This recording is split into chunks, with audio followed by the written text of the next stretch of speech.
여러분, 최근에 동창회나 옛 지인들의 모임에 다녀오신 적이 있습니까?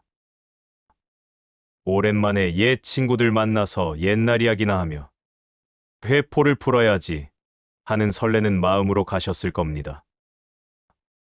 그런데 집으로 돌아오는 길은 어떠셨습니까?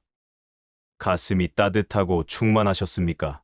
아니면 왠지 모를 공허함과 씁쓸함, 그리고 설명할 수 없는 피로감이 밀려오지 않으셨습니까? 집에 와서 거울을 보며 이런 생각이 들었을 겁니다. 내가 괜한 짓을 했나? 다시는 나가나 봐라. 그런데 참 이상하죠. 몇 달 뒤에 또 연락이 오면 이번엔 좀 다르겠지. 안 나가면 나만 소외될까봐 하는 마음에 또다시 그 불편한 자리에 나갑니다. 그리고 똑같은 후회를 반복합니다. 쇼펜하우어는 이런 우리를 보며 안타까워합니다. 과거는 이미 흘러간 강물이다. 왜 자꾸 손을 뻗어 잡을 수 없는 허상을 붙잡으려 하는가?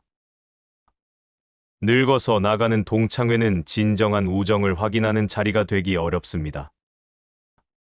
안타깝게도 그곳은 누가 더 잘 사나를 확인하는 경쟁의 장이자 서로의 자존심을 건드리며 피로만 쌓이는 소모적인 공간일 뿐입니다. 오늘 저는 여러분에게 당장 무의미한 사교 모임을 정리해야 하는 세 가지 이유를 말씀드리겠습니다. 이 영상을 보시고 나면 스마트폰을 들어 단톡방에서 나가기 버튼을 누를 용기가 생기실 겁니다. 그리고 그 정리가 주는 해방감이 얼마나 달콤한지 깨닫게 되실 겁니다. 하나, 그곳은 자랑대회 아니면 신세 한탄 대회다. 우리가 동창회에 나가는 심리는 복잡합니다. 순수한 그리움도 있겠지만 솔직히 말해서 나 이만큼 살았다고 보여주고 싶은 마음, 혹은 쟤들은 어떻게 사나 하는 호기심이 섞여 있습니다. 막상 나가보면 어떻습니까? 대화의 패턴은 딱 두 가지입니다. 자랑하거나 징징거리거나. A라는 친구는 자식 자랑을 시작합니다. 아들이 대기업에 갔네. 딸이 의사 사위를 데려왔네. 처음엔 축하해 주지만 30분 넘게 듣고 있으면 속이 쓰립니다. 내 자식은 지금 취업 문제로 힘들어하는데 저 이야기를 듣고 있자니 내가 패배자가 된 것 같아 술맛이 떨어집니다. 반대로 B라는 친구는 죽는 소리를 합니다. 사업이 힘드네. 남편이 속을 썩이네. 돈 좀 빌려줄 수 있냐? 그 이야기를 듣고 있으면 내 기분까지 우울해지고 혹시라도 나한테 부담을 줄까봐 마음이 다칩니다. 쇼펜하우어는 말합니다. 인간은 타인의 불행에서 묘한 위안을 얻고 타인의 행복에서 뼈아픈 고통을 느낀다. 동창회는 이 불편한 본성이 가장 적나라하게 드러나는 곳입니다. 당신이 성공해서 좋은 옷을 입고 나가면 친구들은 겉으론 웃지만 속으론 질투를 느낍니다. 저거 옛날엔 공부도 못했는데 운이 좋았네 하며 당신을 깎아내릴지도 모릅니다. 반대로 당신이 조금 초라한 모습으로 나가면 친구들은 겉으론 걱정해 주지만 속으론 안도합니다. 그래도 내가 쟤보단 낫네 하며 우월감을 느낍니다. 어느 쪽이든 순수한 마음은 찾기 힘듭니다. 서로가 서로를 평가하는 눈빛만 있을 뿐입니다. 옛 추억 말인가요? 야, 그때 선생님 몰래 떡볶이 먹던 거 기억나냐? 이 이야기도 한두 번입니다. 10년째 똑같은 레퍼토리를 반복하며 억지로 웃는 것도 고역 아닙니까? 현재의 공통점이 없는 사람들과 과거의 추억만으로 대화를 이어가는 것은 이미 불이 꺼진 장작에 입김을 불어넣는 것처럼 헛된 일입니다. 그 불편한 연극 무대에서 내려오십시오. 당신은 남의 자랑을 들어주는 관객도 아니고 남의 위로를 구걸하는 사람도 아닙니다. 그럴 시간에 집에서 편한 옷 입고 당신이 좋아하는 책을 읽거나 산책을 하는 게 100배는 더 남는 장사입니다. 30년 전의 그 친구는 추억 속에만 있다. 그래도 걔는 내 단짝이었는데 하며 아쉬워하는 분들이 계십니다. 하지만 냉정하게 직시하십시오. 지금 당신 앞에 앉아 있는 중년의 신사, 숙녀는 당신이 알던 17살의 그 순수한 소녀가 아닙니다. 30년, 40년이라는 세월은 강산만 바꾸는 게 아니라 사람의 가치관과 성품까지 변화시킵니다. 그 친구는 그동안 치열한 사회생활을 하며 변했고 당신과는 전혀 다른 세상에서 살아왔습니다. 이름과 얼굴만 같을 뿐 사실상 낯선 타인에 가깝습니다. 그런데 우리는 자꾸 30년 전의 환상을 그 사람에게 덮어 씌우고 기대를 합니다. 그러니 실망할 수밖에 없습니다.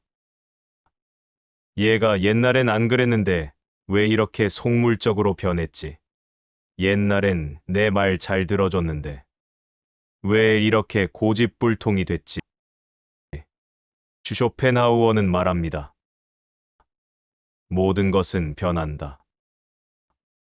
변하지 않기를 바라는 것이야말로 고통의 원인이다. 정치 성향이 달라서 싸우고 돈 문제로 얼굴 붉히고 생활 수준의 차이 때문에 서먹해집니다. 이게 현실입니다. 어릴 때야 다 같이 교복 입고 똑같은 밥을 먹으니 평등해 보였지만 지금은 사는 형편도 생각하는 깊이도 다 다릅니다. 그 간극을 억지로 메우려 하지 마십시오.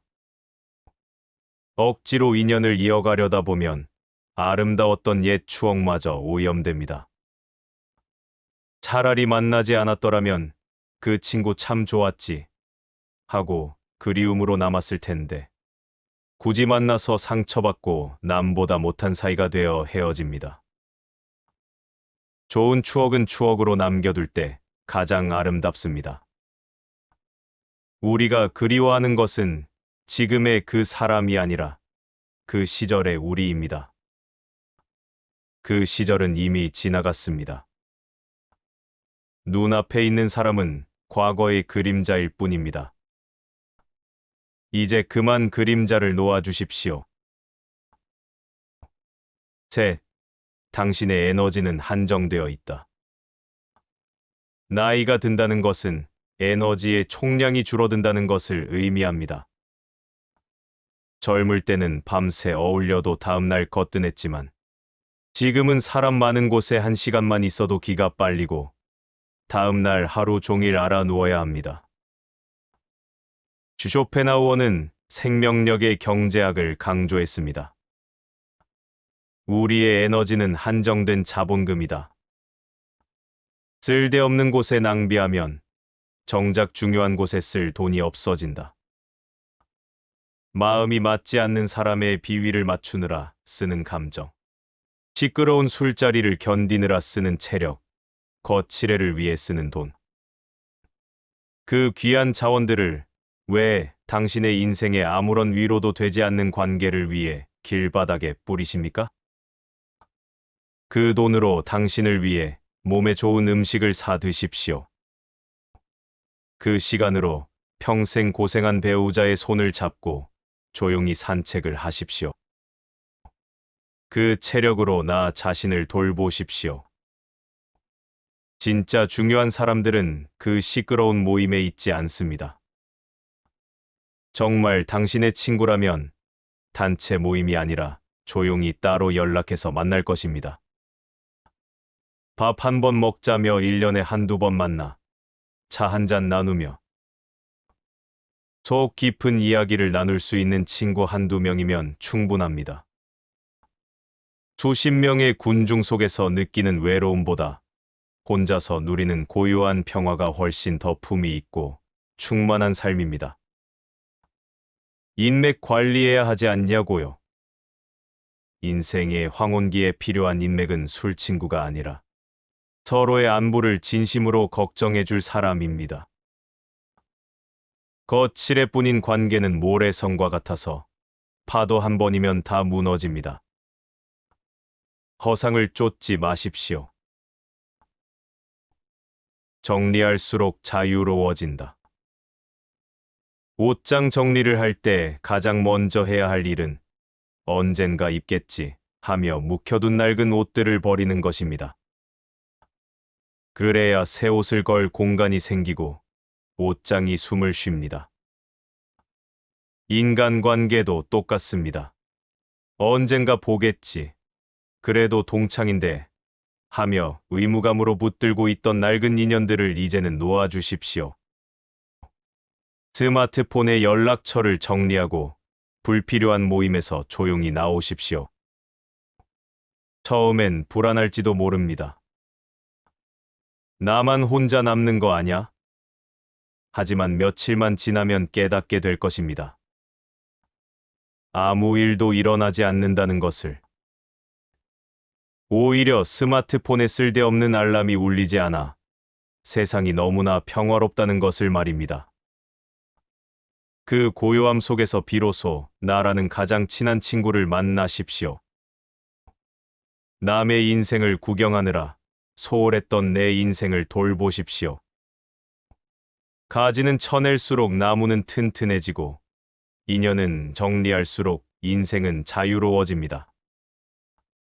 부디 과거의 그림자에서 벗어나 오늘을 사는 당신 자신에게 집중하는 현명한 어른이 되시길 바랍니다.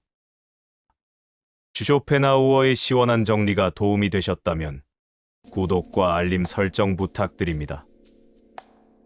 감사합니다.